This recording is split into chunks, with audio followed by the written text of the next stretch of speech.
கர்த்தராகிய இயேசு கிறிஸ்துவ நாமத்தில் உங்கள் யாவருக்கு என்னுடைய அன்பின் வாழ்த்துக்கள். இந்த பரிசுத்த காலை வேளையில கர்த்தருடைய வார்த்தை நம்மை நோக்கி வருகிறது.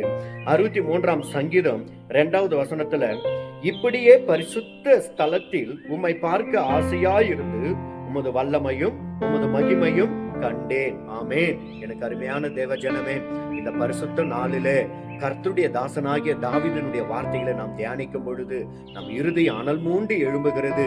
வறண்டதும் விடைத்ததும் தண்ணீரற்றதுமான நிலத்தில் என் ஆத்துமா மேல தாகமாய் இருக்கிறது. இப்படியே உடைய பரிசுத்த ஸ்தலத்தில் உம்மை பார்க்க ஆசையா இருக்கிறேன் என்று பாருங்க. அவருக்கு தண்ணில்லாத ஒரு இடம், உதவி இல்லாத ஒரு இடம், நிழல் இல்லாத ஒரு இடம், உணவில்லாத ஒரு இடம், ஒரு பயங்கரமான வனாந்தரத்துல இருக்கிறார். யூதாவின் வனாந்தரத்துல இருக்கும்போது தாவீது பாடின சங்கீதம். இன்னைக்கு நமக்கு எல்லா ஆசீர்வாதங்களும் உண்டு. நல்ல வீடு, நல்ல வசதி, மனைவி, பிள்ளைகள், கை நிறைய சம்பாதிக்க கூடியதான வேலை. ஆனா பரிசுத்த ஸ்தலத்துக்கு போறதுக்கு ஆசை இல்ல. ஓய்வு நாளை கர்த்தருடைய சமூகத்திலே காத்திருப்பதற்கு நமக்கு நேரம் இல்ல. ஆண்டவருடைய ஆலயத்துக்கு போவதற்கு ஒரு சமாதானமே இல்ல. தாவீதை பாருங்கள், இப்படியே பரிசுத்த ஸ்தலத்தில் உம்மை பார்க்க ஆசையா இருக்கிறேன்னு. எனக்கு அருமையான தேவ ஜனமே, நீங்க எத்தனை பேர் கர்த்தருடைய ஆலயத்துக்கு போறதுக்கு ஆசைப்படுறீங்க? சனிக்கிழமை 3 மணிக்கு மேல நீங்க ஜெபிக்க ஆரம்பிக்கணும். ஆண்டவரே, நாளைக்கு உங்களுடைய பரிசுத்த ஓய்வு நாள், நான் உம்மை வந்து பார்க்க போகிறேன். அதற்காக நான் காத்து இருக்கிறேன். அதற்காக நான் ஜெபிக்கிறேன். தடைகள் எல்லாம் உடைத்து போடுங்க. நீர் என்னோடு கூட பேசுங்க.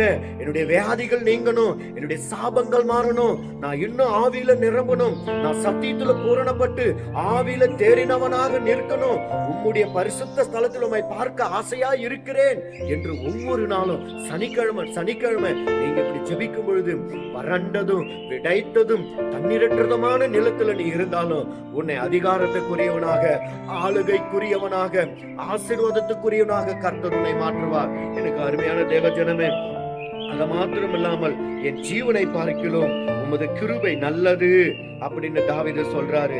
ஏன் உதடுகள் உம்மை துதிக்கும். ஆமா, நம்ம எத்தனை வருஷம் உயிரோடு வாழ்ந்தாலும் கர்த்தருடைய கிருபை இல்லைன்னா நம்ம ரட்சிக்கப்பட்டு பரிசுத்தாவியை பெற்று பாவ மன்னிப்பை பெற்றுக்கொண்டு நித்தியத்துக்கு போக முடியாது. நம் இலவசமான கிருபைகளினாலே நாம் ரட்சிக்கப்படுகிறோம். பாவ மன்னிப்பு உண்டாயிருக்கிறது. கிருபாகார பலியினாலே நம்ம மோட்சத்துக்கு போகிற வழியை நமக்கு ஆயத்தப்படுத்தினபடினால் நான் 100 வருஷம் வாழ்ந்து கிருபையை எழுதினானா அந்த 100 வருடம் வாழ்ந்ததுக்கு பிரயோஜனம் இல்ல. ஆனா என் ஜீவனை பார்க்கிறோம், உன்னுடைய கிருபை நல்லது. என் ஜீவனை பார்க்கிறோம், உன்னுடைய கிருபை நல்லது. என் உதடுகள் உம்மை துதிக்கும் என்று பக்தன் சொல்லுகிறார். இன்னைக்கு எத்தனை தேவ பிள்ளைகள் இந்த வசனத்தை உணர்றீங்க, இந்த வசனத்தை விசுவாசிக்கிறீங்க, இந்த வசனத்தை உங்க வாழ்க்கையில ஏற்றுக்கொண்டு அவைகளின்படி நீங்க ஒப்பு கொடுத்து கர்த்தருக்கு பிரியமா வாழ போறீங்க.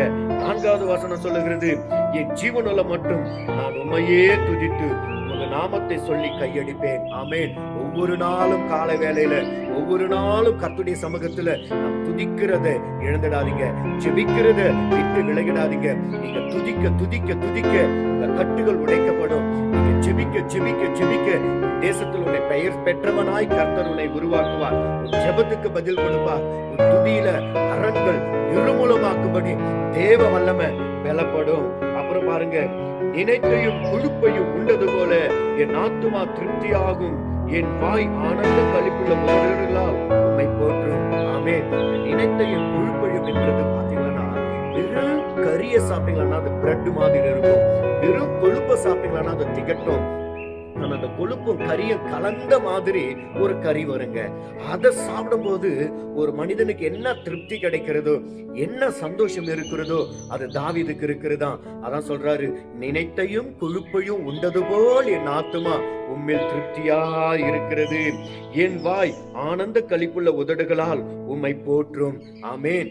ஒரு உணவு இல்ல, ஒரு நிழல் இல்ல, ஒரு உதவி இல்ல, தண்ணீர் இல்ல, உதவியற்றதான நிலத்துல திருப்தியாய் சாப்பிட்டு ஒரு மனிதன் எப்படி சம்பூர்ணமாய் இருப்பானோ அப்படி அவன் ஆவி கர்த்தருக்குள் மேன்மை பாராட்டுகிறது.